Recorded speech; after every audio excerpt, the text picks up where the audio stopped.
We had a good time. It gave us a chance to review our procedures and just hone ourselves to that razor edge. Claude designed our patch here, and we're very proud of that patch. It looks very much like Hubble does up in orbit.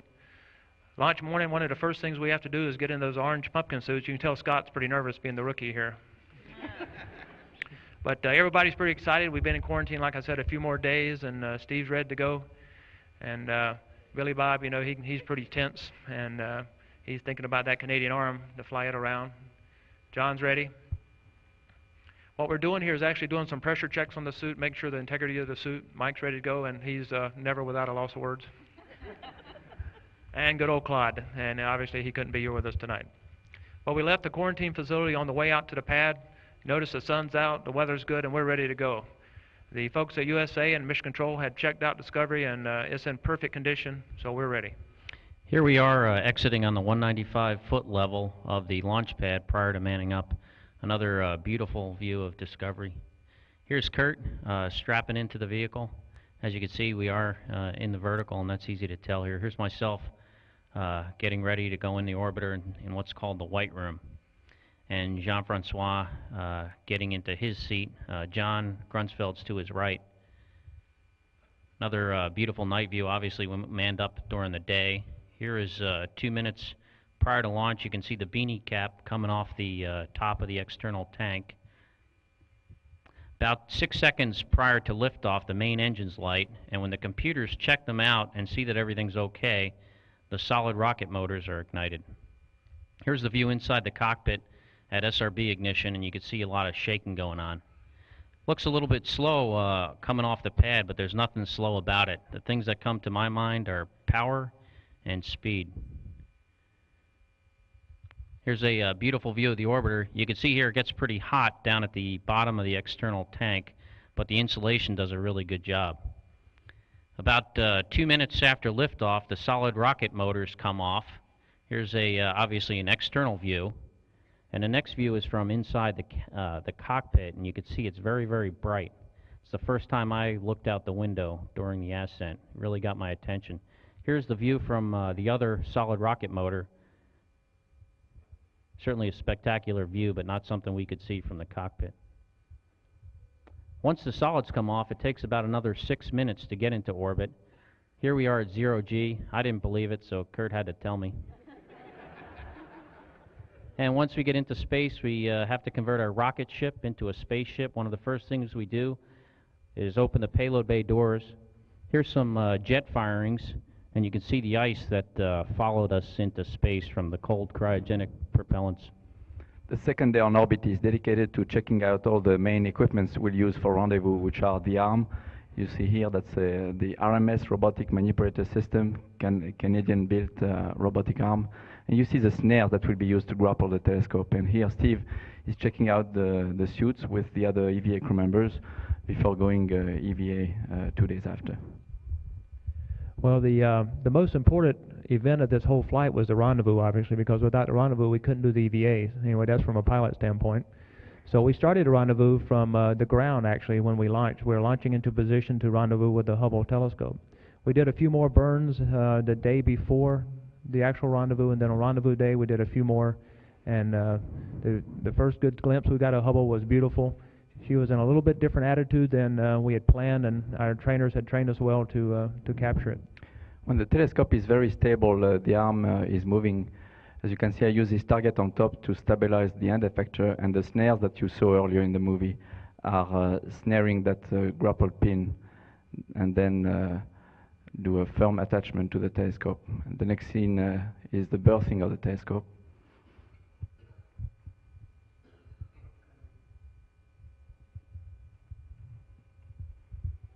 Well, it was a great relief to finally have Hubble in the payload bay and to get ready for the spacewalks. John and I, about an hour after waking up that third day, got our suits on.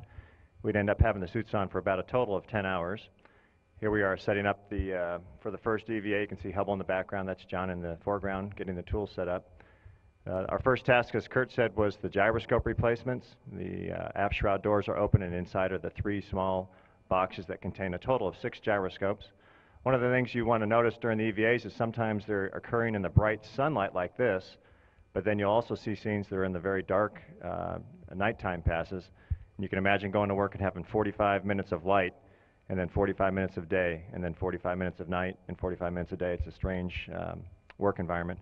The suits weigh 300 pounds on Earth, and of course in space they don't weigh anything. So it's really a pleasure to work in them in space, because on Earth, every time you have them on, you're actually supported by a crane.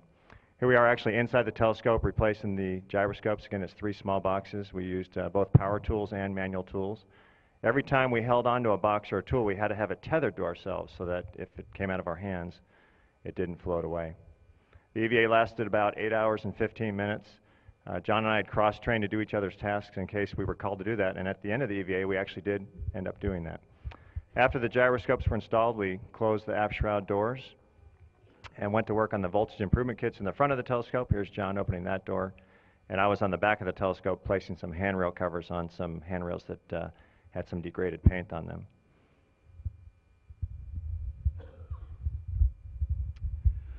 After Steve and John had done such a fantastic job basically putting the telescope to rights, and they could easily have let go of the telescope after that and it would have served us well, the program risked having Claude and myself go out and change out the computer. And here you see me opening the bay, not nervously of course.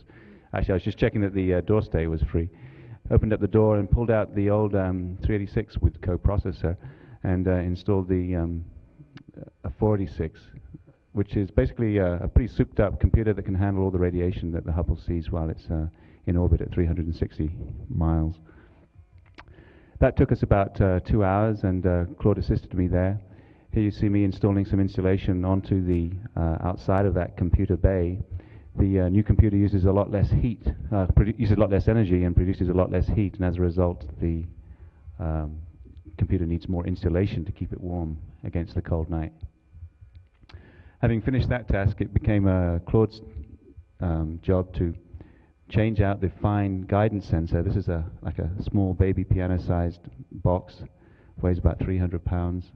And here he's installed a handle onto it so he can pull it out of the telescope.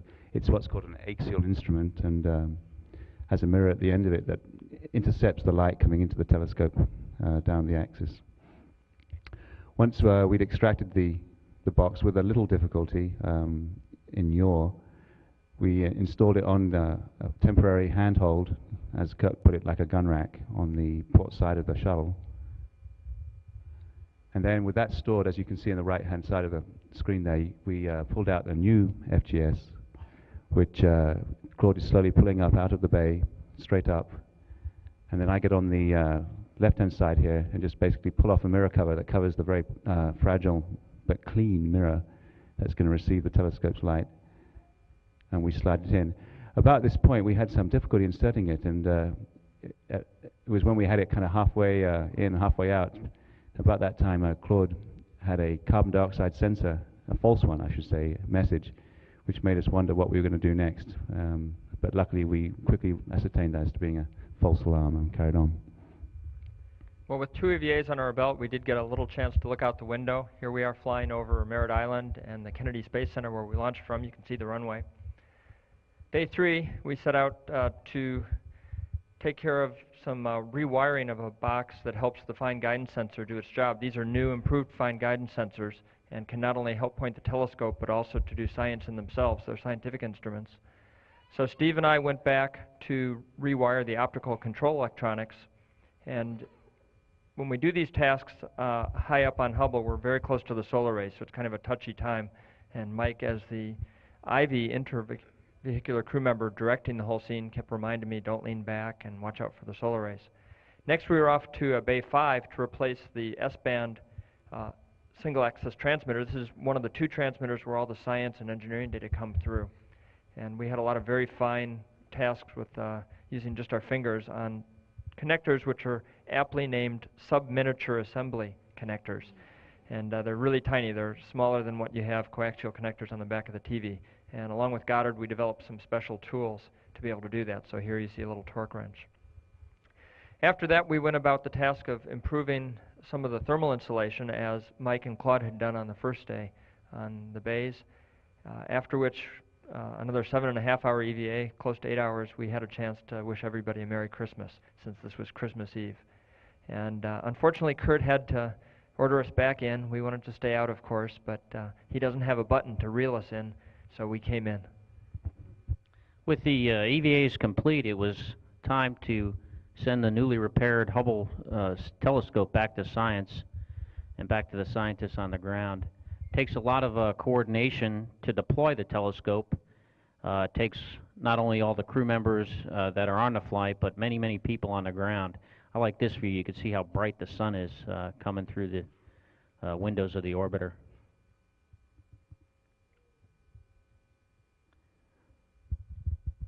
We want you to notice their shirts. They're pretty awesome.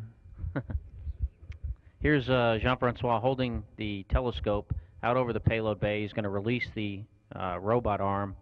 And once the robot arm is clear of the telescope, and this is actually in a not sped up video, so the arm actually moves really quick. And then we fire the forward jets of the RCS, and the telescope quickly passes over our heads. And it's really an impressive sight. It almost makes you want to duck while you're in the cockpit. And it's hard to tell here, but the telescope is rapidly proceeding away from the orbiter. You can see the aperture door open on the telescope. Here we are getting some good pictures of Hubble. You can also see the high gain antennas deployed. And over the next several hours and the next several days, the telescope gets further and further away from us. We had a special visitor on that Christmas. Once the telescope was finally repaired and gone, we could have a little bit of fun. Here's the commander spinning up the pilot. Obviously, we have to do normal hygiene type things in space, and also we get to talk to our friends and family at home. Here's Mike doing some email. Yes, we do get email with our friends and families at home. Here's a housekeeping task gone wrong. Of course, we're trying to keep all those batteries for return to Earth. One of the difficulties I think that Kurt has to go through is see his beautiful spaceship after liftoff get turned into a motorhome gone wrong. Basically, with all the pieces of equipment and the stuff on the middeck that we get out for the EVAs, it really kind of tears apart the orderliness of the orbiter, and we have to get that all back together. Here you see us stowing equipment, getting the suits back into bags, all the extra equipment stowed away, and all the C300 tools, and get to the point where we can close up the payload bay doors with ourselves already in orange suits, getting ready for the onset of Gs. Basically, Kurt does a burn that high up and brings us down into the atmosphere, and here you see us waiting for free fall and then entry interface when the Gs start to come on. We had a mini camera that allowed us to take views inside the cabin during the entry phase, as well as a view to the HUD. And here you see the Gs coming on. Well, the folks at Mission Control said it was time to come home and complete our Christmas adventure. This is a view from the thermal camera on the ground as the shuttle approaches the Kennedy Space Center. Now looking through the heads-up display, which Scott and I have in front of us to help land the shuttle, you can see the rectangle. That's where the shuttle thinks the runway is, but it's still pretty dark. So we're not sure exactly where the runway is yet. We're passing about 9,000 feet, 300 knots, and another thermal image here as we get down to the pre-flare. Scott's going to put the gear down at 300 feet above the ground, and we'll cross the threshold, and you can see the two little bright lights. Those are the lights to light up the runway since the orbiter does not have any landing lights. And we'll just come on in here and do a night landing. We've only done about 13 of those in the shuttle program. I think this was number 13. And we'll go to the outside just to give you an idea of what the view is.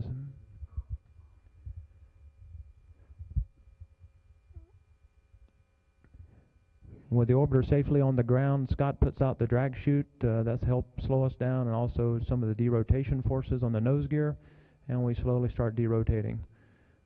Again, on the right side, you can see the runway centerline lights, and here's a view back through the HUD again on the centerline lights.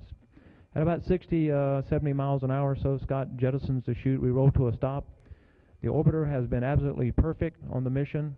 We completed all the tasks that was asked of us, even 2 days even a 2-day shortened mission. We did the ground steps to safety orbiter. We got off the orbiter into the crew transport vehicle, and then had a chance to come out and walk around the orbiter. Truly, just like the Hubble telescope, a truly impressive piece of machinery, and that completed our Christmas adventure. 5-foot level of the launch pad prior to manning up. Another beautiful view of Discovery. Here's Kurt strapping into the vehicle. As you can see, we are in the vertical, and that's easy to tell here. Here's myself getting ready to go in the orbiter in what's called the white room. And Jean-Francois getting into his seat. John Grunsfeld's to his right. Another beautiful night view. Obviously, we manned up during the day. Here is 2 minutes prior to launch. You can see the beanie. He's thinking about that Canadian arm to fly it around. John's ready. What we're doing here is actually doing some pressure checks on the suit, make sure the integrity of the suit. Mike's ready to go, and he's never without a loss of words. And good old Claude, and obviously he couldn't be here with us tonight. Well, we left the quarantine facility on the way out to the pad. Notice the sun's out, the weather's good, and we're ready to go. The folks at USA and Mission Control had checked out Discovery, and it's in perfect condition, so we're ready. Here we are exiting on the 195. We had a good time. It gave us a chance to review our procedures and just hone ourselves to that razor edge.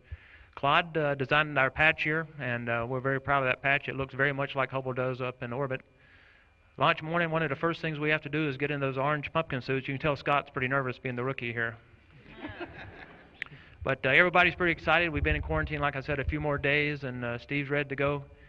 And Billy Bob, you know, he's pretty tense. And cap coming off the top of the external tank. About 6 seconds prior to liftoff, the main engines light, and when the computers check them out and see that everything's okay, the solid rocket motors are ignited. Here's the view inside the cockpit at SRB ignition, and you can see a lot of shaking going on. Looks a little bit slow coming off the pad, but there's nothing slow about it. The things that come to my mind are power and speed.